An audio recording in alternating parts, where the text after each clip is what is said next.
quando cortarmos o eixo iraniano ainda mais do que já cortamos, quando garantirmos que o Irã não tenha armas nucleares, quando destruirmos o Hamas, isso vai preparar o terreno para um acordo adicional com os sauditas e com outros.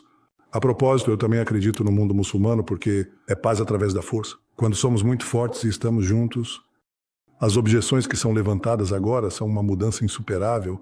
Donald Trump apresentou este plano para Gaza, que é bastante revolucionário. Pessoas que têm a oportunidade de se movimentar, limpar o território, sobre encorajar, ou mais do que encorajar, o Egito e a Jordânia a assumir Gaza e assim por diante. O que você acha de tudo isso?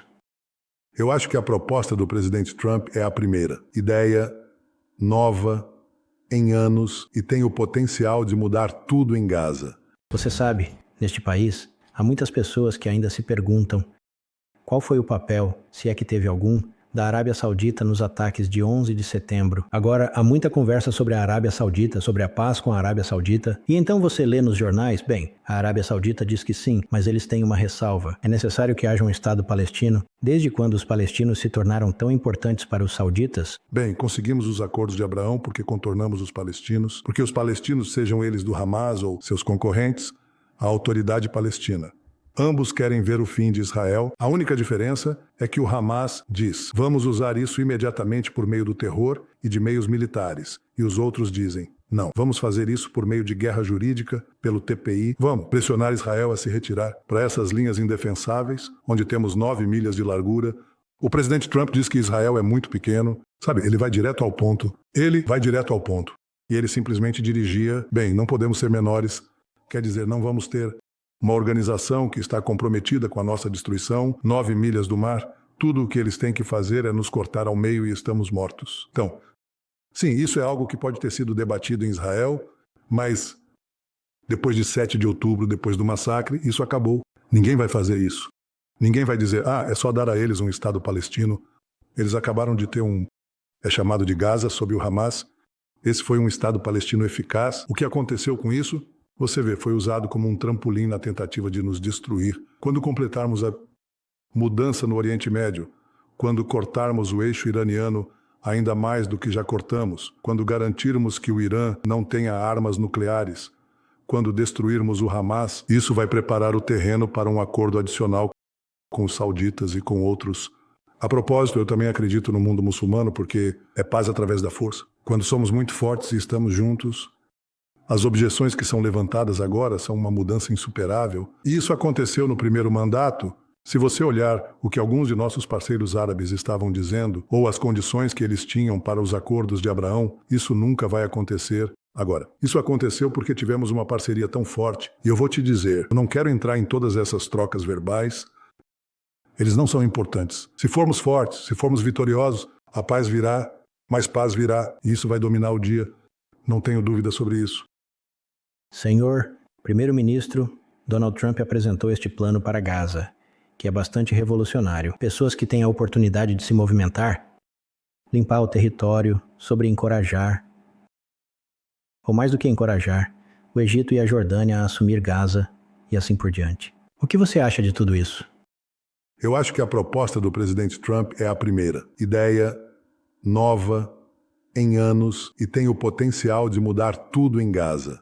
Caso contrário, podemos continuar voltando à mesma coisa, repetidamente, a mesma velha história. Você sabe, nós saímos, mas Gaza é novamente reocupada por esses terroristas que a usam como base para atacar Israel, e ele se apresenta e diz: vamos ter uma nova ideia. A propósito, eu ouvi fazer isso repetidamente. Ele vai direto ao ponto. Ele te pergunta essas coisas, ou diz coisas que as pessoas acham chocantes no início, e então eles, eu disse, ficam coçando a cabeça. Eles dizem: você sabe o quê? Ele tem um ponto aqui. E, às vezes, e eu espero que desta vez também, eles dizem que ele está certo porque isso aconteceu muitas vezes. Então, aconteceu desta vez também. O que é Gaza? Gaza é basicamente uma pequena área bem ao lado. Fica a 25 quilômetros de Tel Aviv, que o Hamas usou como um trampolim para ataques contínuos, ataques terroristas contra Israel.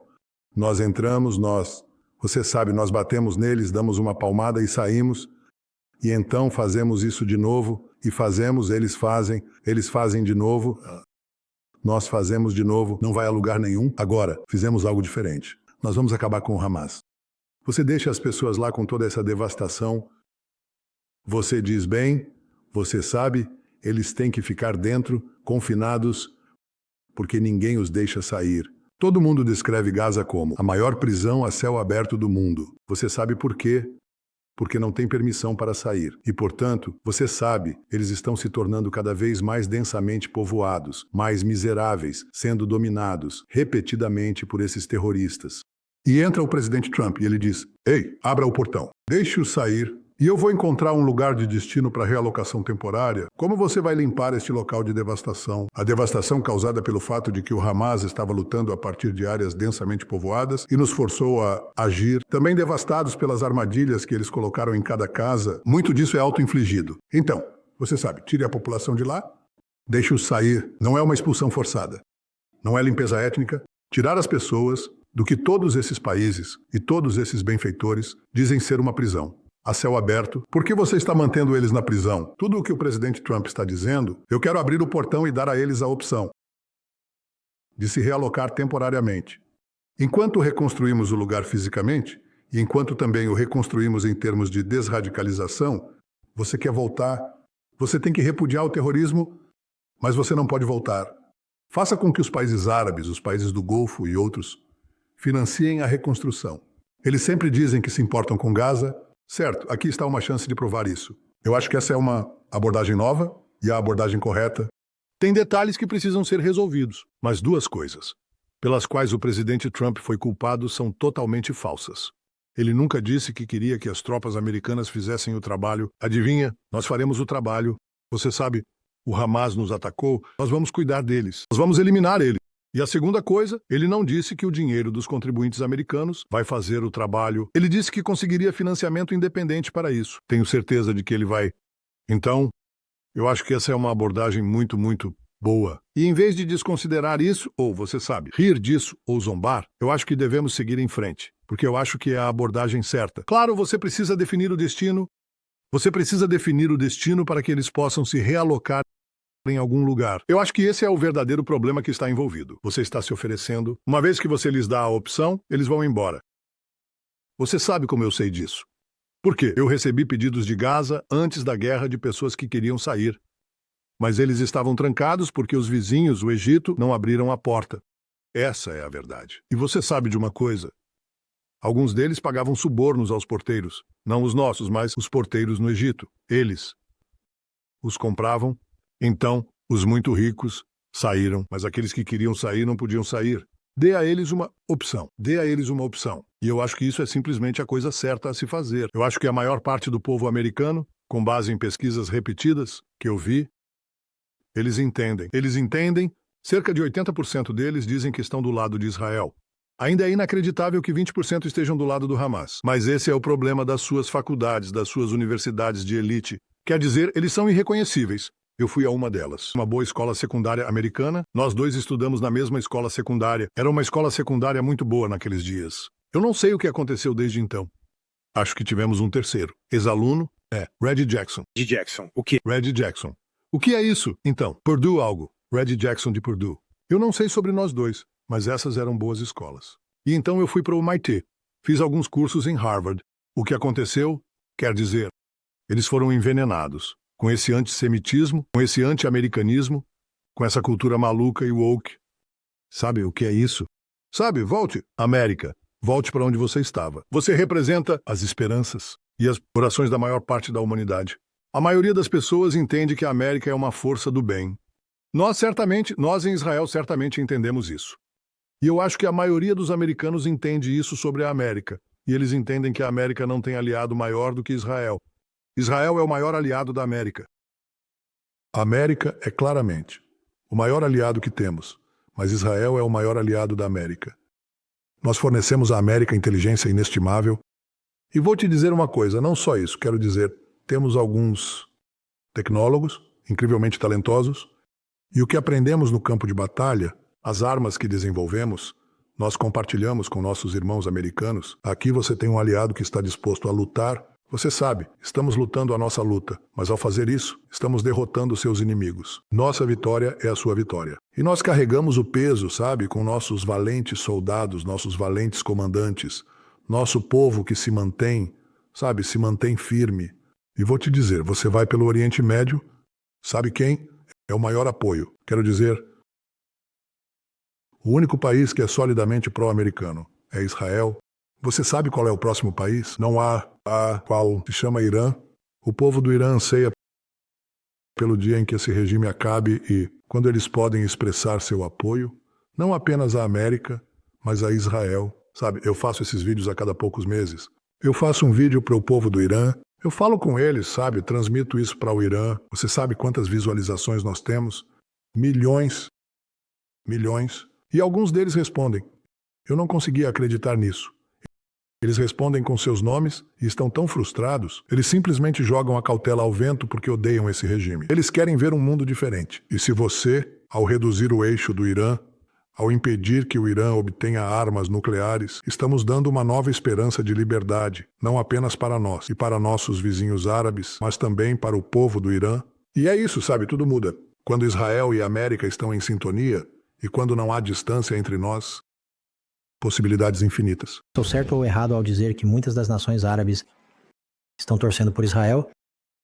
Ou seja, eles não querem nada a ver com o Irã. Eles não querem nada a ver com os substitutos do Irã. Eles não querem nada a ver, honestamente, com os palestinos. Mas eu percebi que quando a luta começou e tudo mais, eles não se juntaram para ajudar o Irã ou o Hezbollah ou qualquer outra pessoa. Para ser sincero, eu não quero que você revele nada que seja secreto, obviamente. Mas eu tenho a sensação de que muitos desses países estão torcendo por você.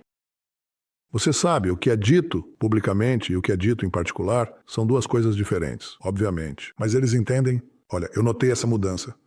Já antes dos acordos de Abraão, quer dizer, eu vi que o mundo árabe passou por uma mudança fundamental. Eles reconhecem que seu inimigo não é Israel, mas que Israel é realmente seu aliado contra seu verdadeiro inimigo, que é o Irã e seus vários proxies. Eles entendem, quer dizer, eles entenderam, é assim que conseguimos os acordos de Abraão. Só precisávamos de alguém para intermediar isso, concluir o trabalho, que foi o que o presidente Trump fez. É a mesma coisa agora. Você sabe, eles entendem que a ameaça é o Irã e seus proxies, muito feridos, muito diminuídos, alguns deles dizimados, mas a equação não mudou. Mas é claro, eu não vou citar este ou aquele líder. Eu vou dar a eles o espaço para a negação. Você sabe, você mencionou as baixas civis. Tivemos especialista após especialista John Spencer, o homem da Academia Militar de West Point, que é um especialista nessas questões, que as Forças Armadas israelenses fizeram mais do que qualquer exército na história registrada para proteger civis de um país inimigo ou entidade inimiga. E ainda assim, eles continuam com sua propaganda. O Hamas faz... O New York Times usa isso. A CNN usa isso. Eles usam isso em todo o mundo. Quer dizer, isso deve ser tão frustrante porque eu acho que isso ajuda a impulsionar o antissemitismo, não... Você está absolutamente certo. E é uma teia de mentiras. Por exemplo, eles me declararam neste tribunal de faz de conta, chamado de CPI, me declararam um criminoso de guerra. E com o que eu sou acusado? Que deliberadamente matamos de fome a população de Gaza, o que é completamente falso. Quer dizer, nós demos instruções desde o início, não apenas para tirá-los do caminho do perigo, mas também para fornecer suprimentos humanitários, suprimentos como comida, água, o que for. Mas aqui está a questão. Nós pegamos milhares de prisioneiros do Hamas palestino. Você sabe qual é a primeira coisa que você faz quando pega um prisioneiro do Hamas palestino? Você quer ter certeza de que ele não tem um cinto explosivo, sabe? Cinto de suicídio. Então você pede para eles tirarem as camisas. Então agora temos fotos de milhares desses prisioneiros que estão, sabe, sem camisa, e você não vai encontrar nenhum emagrecido. Na verdade, você vai encontrar vários que estão acima do peso, porque eles comem, porque não há fome, e também porque não se exercitam. Você não faz muito exercício nos túneis. Esses túneis de terror que eles constroem. Então isso é completamente falso. É ultrajante. Quer dizer, essas acusações da imprensa são ultrajantes. E quando vem do Tribunal Penal Internacional, é ultrajante. Não só porque comparam Israel, um país democrático, que tem os mais altos padrões de combate a guerras justas com meios justos. E eles nos comparam a essa monstruosa organização terrorista do Hamas. Não é só por causa disso. É ultrajante, porque as acusações são falsas. Então você tem isso. Ataques vindo da guerra jurídica, a guerra jurídica internacional e a mídia internacional, a mídia americana. É um absurdo. Acabei de me encontrar com um grupo de jornalistas americanos de destaque. E eu disse, vocês sabem, é trabalho de vocês chegar aos fatos. Você não pode comprar essa bobagem.